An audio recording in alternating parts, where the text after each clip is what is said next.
আমরা ব্যবসার পেছনে যে এত পরিশ্রম করলাম সেগুলোর কোনো দাম নাই। হ্যাঁ,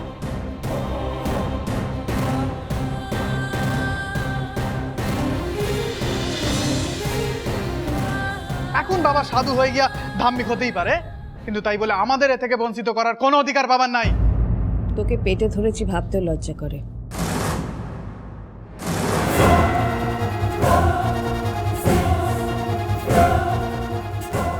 যে মানুষের মদ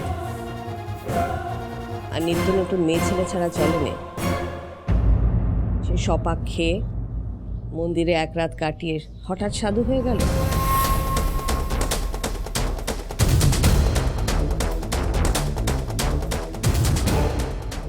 অবাক কাণ্ড সত্যি।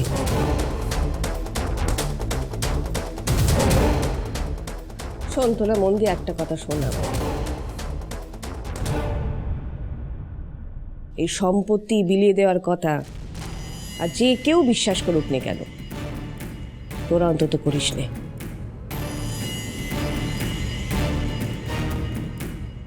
যে লোকটা 5 পয়সার জন্য মানুষ খুন করতে পারে, সে সবার মধ্যে রাতারাতি সম্পত্তি বিলিয়ে দেবে?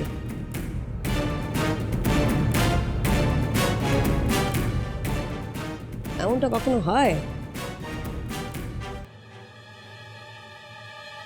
ভেগ ধরেছে, ভেগ ভেগ।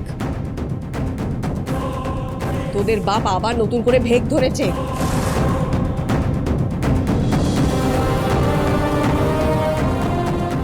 একবার ভোটে জিততে দেবে, ওরা আসল রূপটা না বেরিয়ে পড়বে সকলের সামনে।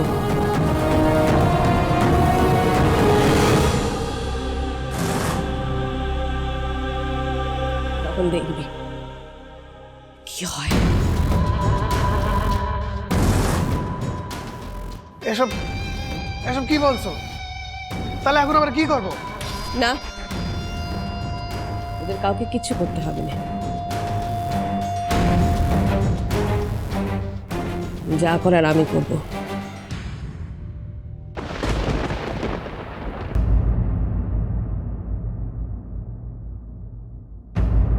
সন্তানকে রক্ষে করার জন্য এই মা পথে নামবে। দেখি মায়ের আঁচল তোদেরকে রক্ষে করতে পারে কিনা।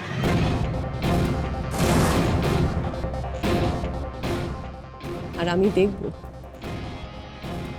গুরু শিব এই অনাচার আটকান কিনে।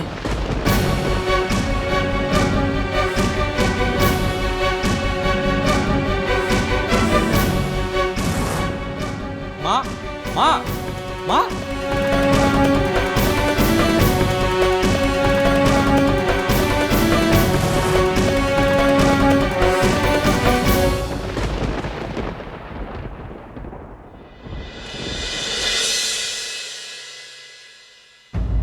জেঠু, আমি তোমাকে বলছি তুমি যেভাবেই হোক এ বিয়ে ভেঙে দাও।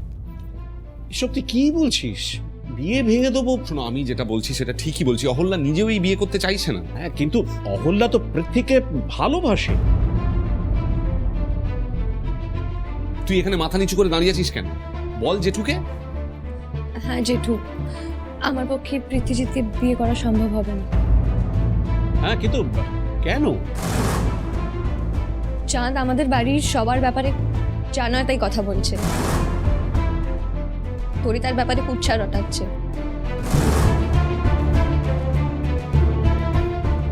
ওই বাড়িতে আমি গিয়ে থাকতে পারবো না। না না, কোনো দরকার নেই। জেঠু, তুমি সনকা দেবীকে ডেকে বলে দাও যে বিয়ে হবে। কিন্তু ব্যাপারটা একটু তাড়াহুড়ো হয়ে যাচ্ছে না? মানে এটা তো দুজনের জীবনের ব্যাপার। কিচ্ছু তাড়াহুড়ো হচ্ছে না। আমি তো বলছি এই বিয়ে হওয়ার দরকার নেই। আমি ও বাড়িতে কি করে সারা জীবন এত সব কথা শুনে থাকবো? তুমি একটু ভেবে দেখেছো?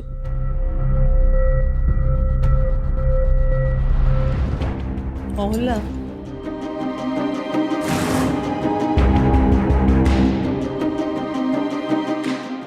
তুমি যদি বিয়ে করতে না চাও, কেউ তো তোমায় জোর করতে পারে না। মানে বিয়েটা তো তোমার।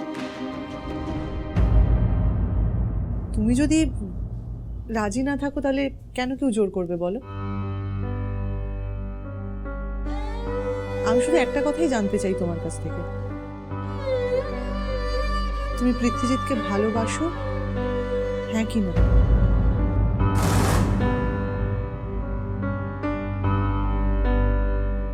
শোনো, আমার পক্ষে ওই বাড়িতে গিয়ে থাকা সম্ভব হবে না। এটা কিন্তু আমার প্রশ্নের উত্তর হলো না। আমি প্রশ্ন করছি এক, তুমি উত্তর দিচ্ছ আরেক। আমি তোমার একটা সোজা প্রশ্ন করেছি, তুমি পৃথ্বীজিৎকে ভালোবাসো, হ্যাঁ কি না? বাসি, ভালোবাসি আমি ওকে। সেখানেই তো সব শেষ হয়ে যায় না। বিয়ের পরে আমাকে তো ওই সংসারে গিয়ে উঠতে হবে। সেখানে তো চাঁদও আছে।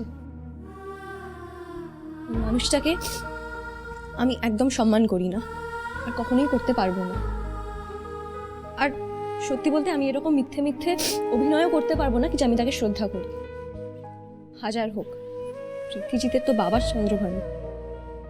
একটা সময়ের পরে যখন পৃথ্বীজিৎ দেখবে আমি ওর বাবাকে সম্মান করতে পারছি না, তখন এমনিতেই সমস্যা শুরু হবে। তার থেকে ভালো এত কিছু ঝামেলা হওয়ার আগেই বিয়েটা ভেঙে যায়। আমি যখন এই বাড়িতে এসেছি আমার কোনো সমস্যা হয়নি। আমার তো কত কথা শুনতে হয়েছে, আমি অনাথ, আমার কোনো পরিচয় নেই, আশ্রমে মানুষ হয়েছি। তুমি তো আমার পাশে ছিলে, তোমার দাদা আমার পাশে ছিল। অহল্যা, ভালোবাসার মানুষ যদি পাশে থাকে তাহলে আর কাউকে দরকার পড়ে না। আর তুমি যদি চাঁদের কথা বলো, চাঁদ কি বললো, কুৎসা রটালো, তাতে সত্যি কিছু যায় আসে কি? তুমি নিজের চোখে কতটা ঠিক সেটাই তো বড় ব্যাপার। না না তনিতা, তুমি যাই বলো, শোনো, আমি আমার বোনের কথা ক্ষেত্রে ভাববই, এবং আমি কখনোই চাইবো না ওই জঘন্য চাঁদের বাড়িতে গিয়ে আমার বোন উঠুক। কুশ কেউ জোর করছে না। তুমি শুনতে পেলে না এক্ষুনি কি বললো অহল্যা? অহল্যা পৃথ্বীজিৎকে ভালোবাসে, তারপরেও তুমি কথা বলবে? না না, দরকার নেই ওর পৃথ্বীকে বিয়ে করার। আমি ওর জন্য অনেক ভালো পাত্র জোগাড় করতে পারবো, ভালো করে আমি ওর বিয়ে দেবো। দেখো, পৃথিবীতে ভালো ছেলে প্রচুর পাওয়া যাবে, কিন্তু দেখতে হবে অহল্যা কাকে ভালোবাসে। আর তোমরা কেউ পৃথ্বীজিতের কথা ভাবছো না। ধরে নেওয়া গেল অহল্যার একটা ভালো ছেলে দেখে বিয়ে দেওয়া হলো, ঠিক আছে, খুব ভালো ছেলে, ভালো পরিবার, সব কিছু ঠিক আছে। তারপরে অহল্যা তো ফাইনালি পৃথ্বীজিৎকে ভালোবাসে। আজ থেকে অনেক বছর পর এসে যদি তোমার কাছে বলে দাদা আমি ভালো নেই, তখন তুমি কি করবে বলো? কি করবে? আর একটা কথা আমি সত্যি বুঝতে পারছি না, যে চাঁদ খারাপ, তার দোষ কেন ছেলেটাকে দেবে তোমরা? পৃথ্বীজিতের কি দোষ বলো?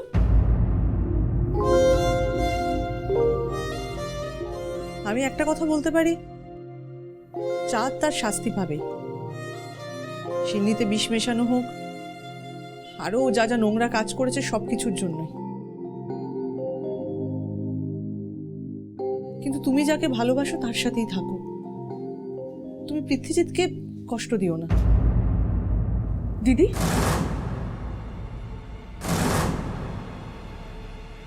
এক্ষুনি বসে গিরিতে কুলতলা চলো। কি হয়েছে? ওই শয়তান চাঁদ তোমার নামে যা নয় তা বলছে, আর সুন্দরগড়ে কিছু আহাম্মক জড়ো হয়ে সেসব শুনছে।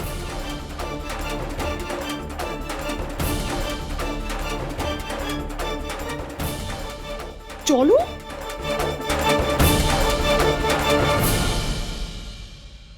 কি করে ভালো করবে সদরঘরের? আমার থেকে কি ও সদরঘরে ভালো করে চেনে? আর তাছাড়া ওই মেয়েটার আপনারা জানেন তার কোনো পিতৃ পরিচয়, তার মা বাপের ঠিক নাই, সে কি করে ভালো করবে সদরঘরে?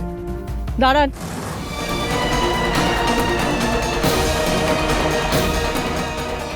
আমারও কিছু কথা বলার আছে।